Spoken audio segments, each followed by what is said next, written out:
கூட்டணி தொடர்பாக பொதுக்குழு எங்கள் மருத்துவரையாவுக்கு அதிகாரம் கொடுத்துருக்கு. அதற்கு பிறகு 3 கட்ட நிர்வாக குழு கூட்டம் நடத்தப்பட்டது. நிர்வாக குழுவிலையும் மருத்துவரையா கருத்து கேட்டாங்க. மாவட்ட செயலாளர், மாவட்ட தலைவர்களை தனித்தனியாக கருத்து கேட்டாங்க. நிர்வாக குழுவிலையும் கருத்து கேட்டிருக்கிறாங்க. அந்த கருத்தின் அடிப்படையில் நல்ல முடிவெடுப்பாங்க. என்னென்னா, இந்த முடிவை விரைந்து வேகமாக அறிவிக்காமல் சற்று காலம் தாமதமாகிறதுக்கு என்ன காரணம்னா, நல்ல முடிவாக இருக்கணும், வெற்றி பெறக்கூடிய கூட்டணியாக இருக்கணும். ஐயா இடம்பெற கூட்டணி தான் ஆட்சி பிடிக்கக்கூடிய கூட்டணியாக இருக்கணும்னு சொல்கிறதுக்காக தான் ஐயா அலசி ஆராய்ஞ்சு இப்போ யோசனை பண்ணிட்டு இருக்கிறாங்க. ஒரு நல்ல முடிவை விரைவில் அறிவிப்பாங்க. எல்லா தரப்பு அதாவது தேர்தல்னு சொன்னாவே ஒவ்வொரு கட்சிகளும், சில கட்சிகள் தலைமைகளை நேரடியாக பேசுவாங்க, சில கட்சிகளின் சார்பில் யாரையாவது ஆள் விட்டு பேசுவாங்க. இதெல்லாம் இயல்பானது. எல்லா கட்சிகள்லையும் ஒவ்வொருத்தரும் பேசுறது இயல்பு. ஆனால் இறுதி முடிவு தான் உறுதியானது. இந்த இறுதி முடிவு ஐயா அறிவிப்பாங்க.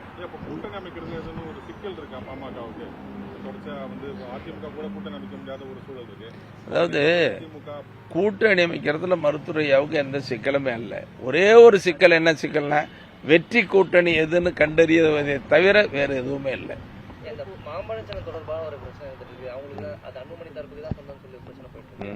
இப்போ மாம்பழ சென்னை யாருக்கு, கட்சி யாருக்குங்கிறதெல்லாம் ஏற்கனவே சொல்லப்பட்டிருக்குது. அது மிக விரைவில் தெளிவாக சரியான முடிவாக உங்களுக்கு சொல்லுவோம். மருத்துவரையாவே சொல்லுவார் உங்ககிட்ட. உங்களுக்கு தெரியாமல் ஐயா ஒன்றும் சொல்ல போகிறதில்ல. எங்களோட ஐயா உங்ககிட்ட தான் நல்ல நெருக்கமாக இருக்கிறாங்க, ஊடக நண்பர்களிடத்தில். அதனால் ஐயா உங்களை அடித்து அதெல்லாம் பேசுவார், சொல்லுவார்.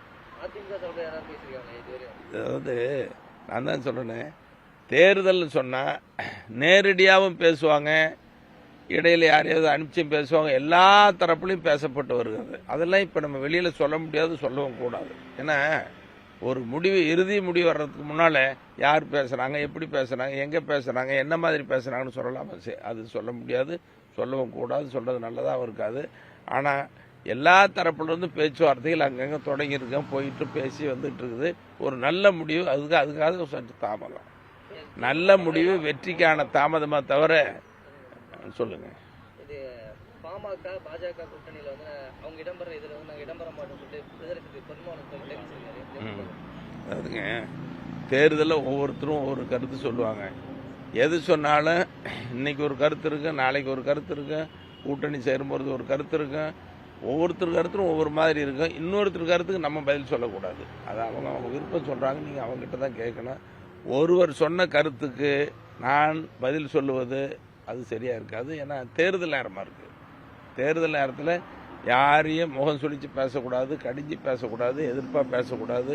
எல்லாருக்கிட்டையும் இணக்கமாக இருக்கிற சூழ்நிலை தான் ஜி.கே.மணி இது வரைக்கும் எப்படி இருந்திருக்கோம், இனி இப்போ அப்படி தான் இருப்பேன். ஐயா தலைமையில் இருக்கிற ஐயா கூட தான் உறுதியாக இருப்பேன். அதனோட மாறுபட்டு கருத்து சமாதானப்படுத்தும் முயற்சியில் வந்து பாமக அப்படி ஒன்றும் எனக்கு தெரியல. அது மாதிரி ஒன்றும் தெரியல. இல்லை, இது வரைக்கும் அது பண்ணும் பேசலை, எனக்கு தெரியல. இது வரைக்கும் எந்த செய்தியும் இல்லை. கடந்த காலங்களை போல பாமகவுக்கான அந்த தொகுதிகள் வந்து கிடைக்கும் அப்படின்னு நினைக்கிறீங்களா? இல்லை, பாமக வலிமையான சக்தி. நீங்கள் இப்போ பொறுத்த வரைக்கும் தமிழ்நாட்டில் தேர்தல் வரும், தேர்தலில் வெற்றி வாய்ப்பு இழப்பும் மாறி மாறி இருக்கும். சில நேரங்களில் நாங்கள் பார்த்தீங்கன்னா ஒரு சட்டமன்ற உறுப்பினர் பெற்றோம், 4 சட்டமன்ற உறுப்பினர் பெற்றோம், 7 நாடாளுமன்ற உறுப்பினர் பெற்றோம். ஒரே நேரத்தில் மத்திய அமைச்சர்கள் எத்தனை பேர் பெற்றோம்? 20 சட்டமன்ற உறுப்பினர்கள், 18 சட்டமன்ற, இப்படிலாம் ஒரு வலிமையான கட்சி. தேர்தலில் அப்போ 20 சட்டமன்ற உறுப்பினர்கள் இருந்தாலும் வலிமையான கட்சி தான். ஆனால் 5 சட்டமன்ற உறுப்பினர்கள் இருந்தாலும் வலிமையான கட்சி தான். ஐயாவினுடைய வலிமை எப்பவும் குறையாது. ஏன்னா தமிழ்நாட்டில் ஒரு தவிர்க்க முடியாத சக்தியை மருத்துவரையாவும் பாட்டாளி மக்கள் கட்சி இருக்கிறாங்க. அதுக்கு காரணம் சமூக நீதியில் ஐயா மேற்கொண்டிருக்கிற அக்கறை, போராட்டம்.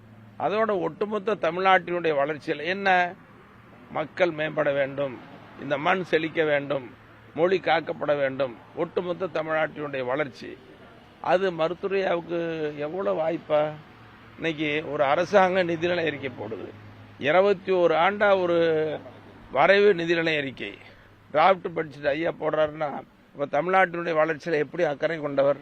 இதெல்லாம் எல்லாருக்கும் தெரியும், ஒன்றும் தெரியாமல்ல. அதனுடைய வெளிப்பாடு இந்த தேர்தலில் முடிவு தெரியும். பிளே ஸ்டோர் மற்றும் ஆப் ஸ்டோரில் இருந்து பாலிமர் செயலியை QR கோடு மூலம் பதிவிறக்கம் செய்யுங்கள். செய்திகளை உடனுக்குடன் பெறுங்கள்.